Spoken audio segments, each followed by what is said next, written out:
Pemilik kafe yang berada di Jalan Arepala, Makassar ini tidak dapat berkutik ketika petugas gabungan COVID-19 mendapati kafe ini masih buka melewati batas jam operasional. Selain memberikan tes swab antigen kepada seluruh pengunjung dan pekerja kafe, pemilik kafe diberi teguran. Sementara usai di swab antigen, seluruh pengunjung diminta pulang ke rumah masing-masing.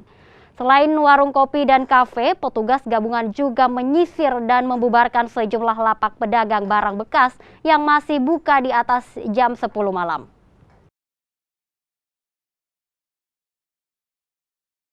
Tadi pas pertama masuk itu deg-degan. Alasannya kenapa sampai belum ditutup ini kafenya? Sebenarnya tadi sudah tutup di bagian dalam, cuma di bagian luar ada acara bazar. Kita juga tuh sebagai rangkaian ini juga tidak enak tidak enak diusir, apalagi tamunya yang besar jam 9 jam 8 datang juga di panitianya juga tidak enak, tapi sebelumnya sudah disampaikan bilang